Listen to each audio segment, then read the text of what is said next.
इन कुछ सीटों पे अगर बात की जाए तो नीतीश कुमार से लेके तेजस्वी यादव तक सबकी निगाहें इन सीट पे टिकी हुई है, क्योंकि ये दूसरे चरण के सबसे हॉट सीट हैं। कहीं से यूट्यूबर मनीष कश्यप चुनाव लड़ रहे हैं, तो कहीं से पवन सिंह की पत्नी ज्योति सिंह, और कहीं कहीं पे तो तमाम पार्टियों का इज्जत, प्रतिष्ठा, आन बान शान सब कुछ दांव पे लगा हुआ है, क्योंकि ये दूसरे चरण के सबसे हॉट सीट है। और उसी की जानकारी देने वाला हूं कि भाई वो कौन कौन सी सीट है जिसके ऊपर पूरा भारत ताक रहा है, देख रहा है। लेकिन उससे पहले मेरा परिचय जान लीजिए। मेरा नाम है रजत और आप जनता जंक्शन देख रहे हैं।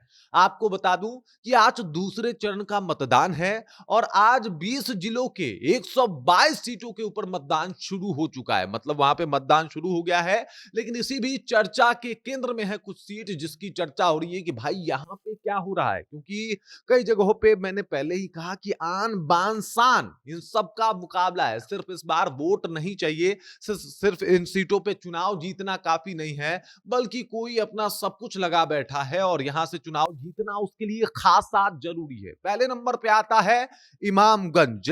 जी बिल्कुल, मैं आपको बता दूं, इमामगंज से केंद्रीय मंत्री जीतन राम मांझी की बहू दीपा कुमारी जो है वो एनडीए की तरफ से चुनावी मैदान में उतरी हुई हैं। वहीं पे अगर बात की जाए तो इस सीट पर उनका मुकाबला आरजेडी की ऋतु प्रिया चौधरी और जनसुराज के अजीत कुमार के बीच जो है वो हो रहा है। इमामगंज में काफी इंपैक्ट डाला था जनसुराज, और इस वजह से इस बार जो है कहीं ना कहीं उपचुनाव में आपने देखा था कैसा माहौल था। इस बार जो है वो दीपा मांझी को साबित करना है कि भाई वाकई वो योग्य हैं और अपने बूते पे चुनाव लड़ सकती हैं। दूसरे नंबर पे आता है काराकाट। काराकाट जो है ये माना जाता है कि यहाँ पे लेफ्टिस्टों का दबदबा रहा है हमेशा से, लेकिन इस बार हालात कुछ अलग हैं और ऐसा प्रतीत हो रहा है कि यहाँ पे मामला भी कुछ अलग हो सकता है। मैं आपको बता दूं, जहां पे यहाँ पे जो है वो सीपीआई माले से अरुण कुमार सिंह जो है वो चुनाव लड़ रहे हैं, तो वहीं जेडीयू के टिकट पे महाबली सिंह को मौका मिला है। लेकिन सबसे दिलचस्प मुकाबला तब हो गया जब पवन सिंह की पत्नी ज्योति सिंह निर्दलीय यहां से चुनाव के लिए चुनावी मैदान में उतरी और हर तरफ माहौल ही अलग हो गया। ज्योति सिंह के बारे में कहा जा रहा है कि भाई इनके साथ बहुत सारा सेंटिमेंट वाला, मतलब वो इमोशनल कनेक्शन वाला वोट है। उन्होंने बताया है कि भाई क्या क्या उनके ऊपर बीता है, तो इसकी जो है वो चर्चा हो रही है। उसके बाद अगर बात किया जाए तो चनपटिया विधानसभा, आपको बता दूं कि चनपटिया से यूट्यूबर मनीष कश्यप एक बार फिर से चुनावी मैदान में उतरे हैं। इससे पहले वो चुनाव में उतरे तो थे, लेकिन सांसदी में फिर से उन्होंने अपना टिकट वापस ले लिया था, वापस वो भाजपा में चले गए थे। फिर उनके साथ हादसा होता है, भाजपा छोड़ के चले गए जनसुराज में, और अब जनसुराज से चनपटिया से जो है वो चुनाव लड़ रहे हैं। और इस वजह से इनकी चर्चा और चनपटिया की चर्चा भी खूब हो रही है कि आखिरकार वहां पे क्या माहौल है। यहां से कांग्रेस के जो है वो अभिषेक रंजन और बीजेपी के उमाकांत सिंह जो है वो चुनाव में उतरे हुए हैं, जबकि जनसुराज से मनीष कश्यप लड़ रहे हैं। मतलब आप एक टाइम पे जो है वो काफी तारीफ करा करते थे भाजपा का, लेकिन अब भाजपा के खिलाफ हैं मनीष कश्यप। उसके बाद अगर बात किया जाए तो यहाँ पे जो है वो गोविंदगंज भी एक सीट है जिसकी चर्चा बहुत ज्यादा है, और इस बार यहाँ से कांग्रेस के शशि भूषण उर्फ गप्पू राय जो है वो चुनाव में है। वहीं चिराग पासवान की पार्टी से राजू तिवारी और जनसुराज के टिकट पर कमलेश कांत गिरी जो है वो मैदान में है। 2025 में यहां मुकाबला सीधे राजनीतिक प्रतिष्ठा का हो गया था और कांग्रेस ने अपनी खोई हुई जमीन वापस पाने के लिए आक्रामक प्रचार भी किया है। खूब सारे नेताओं को बुलाया है, भाजपा ने भी पूरी अपनी ताकत झोंक दी है, जनसुराज की रैलियां तमाम हुई है। गोविंदगंज का भी चर्चा इसलिए हो रहा है क्योंकि यहाँ पे मुकाबला जो है वो खास है।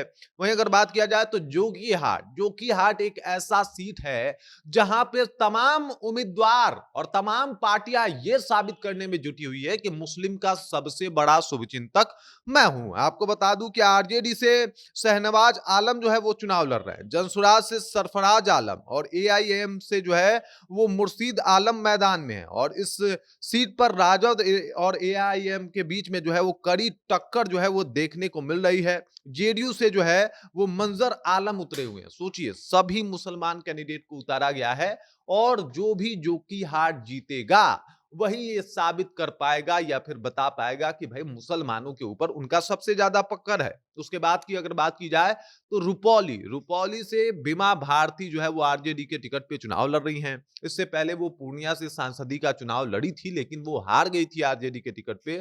फिर उन्होंने रुपौली से उपचुनाव लड़ा, फिर वो हार गई और एक बार फिर से जो है वो रुपौली उनको दिया गया है आरजेडी की तरफ से, जहां उनका सीधा मुकाबला कलाधर मंडल से है और यहाँ पे काफ़ी एकदम सियासी भूचाल देखने को मिल रहा है।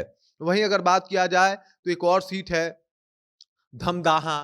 धमदाहा जो है वो लेसी सिंह का सीट माना जाता है और जेडीयू का गढ़ भी कहा जाता है। जेडीयू जो है इस बार जीत के इसको अब एकदम से अस्वस्थ करके अपने कहीं ना कहीं कॉन्फिडेंस में लेना चाहता है कि भाई साहब ये सीट पे जो है वो सिर्फ और सिर्फ मेरा ही दावा है और इस वजह से इसकी चर्चा भी हो रही है। लेकिन यहाँ पे कई वोटर हैं जो असंतुष्ट हैं और उनका दिल जीतना जो है वो कहीं ना कहीं इनके लिए बहुत ज्यादा मतलब दिक्कत की बात हो सकती है और बहुत समस्या हो सकता है। महागठबंधन के इस किले में जो है वो कहीं न कहीं मतलब ये कोशिश है कि इसको कैसे भी करके जीता जाए। वहीं अगर बात किया जाए तो एक और सीट है वो है करवा। करवा या सीट जो है वो वहाँ पे मुस्लिम और यादव का समीकरण है। तो ज़ाहिर-सी बात है कि यहाँ पे जो है वो आरजेडी ने अपनी दावेदारी पेश की है। लेकिन यहाँ पे एआईएमआईएम ने भी अपने उम्मीदवार जो है वो उतार दिए हैं और आपको बता दूँ कि इस तरीके से यहाँ पे मामला जो है वो अलग हो रहा है और 2025 में ये सीट तय करेगी कि सीमांचल में जो है कांग्रेस ने अपना उतारा है उम्मीदवार। तो अब भाई देखना ये है कि सीमांचल में क्या है। सीमांचल वैसे तो देश में कांग्रेस अपना भौकाल बना लेता है कि लेकिन क्या सीमांचल में एआईएमआईएम का भौकाल कांग्रेस से ज्यादा है, इसके ऊपर जो है वो चर्चा हो रही है। उसके बाद की अगर बात की जाए तो रामगढ़ भी जो है वो भी एकदम लिस्ट में आ रहा है। रामगढ़ सीट पर राजद के कद्दावर नेता सुधाकर सिंह का साख जो है यहाँ पे दांव पर है और ये सीट मैं आपको बता दूं कि मतलब ये काफी खास सीट माना जाता है, राजपूतों का गढ़ माना जाता है और इस वजह से जो है वो इस सीट की चर्चा है। मतलब ये देखा जा रहा है कि इस सीट पे राजपूतों का दबदबा तो है लेकिन भाजपा और जेडीयू ने भी मिलकर यहाँ पे खासम चाल चला है। तो देखना यह है कि आखिरकार इस सीट पे किसका दाव जो है वो चलता है और कौन यहाँ से चुनाव जीतता है। बाकी इस खबर इस जानकारी को लेकर आप क्या सोचते हैं, आपके जहन में क्या कुछ चल रहा है, क्योंकि ये इस बार दूसरे चरण के सबसे हॉट सीट हैं। तो बताइए भाई, कमेंट कीजिए, अपना विचार हम तक पहुंचा दीजिए। आपकी निगाहें किस सीट पे है ये भी बता सकते हैं आप हमें, लेकिन उस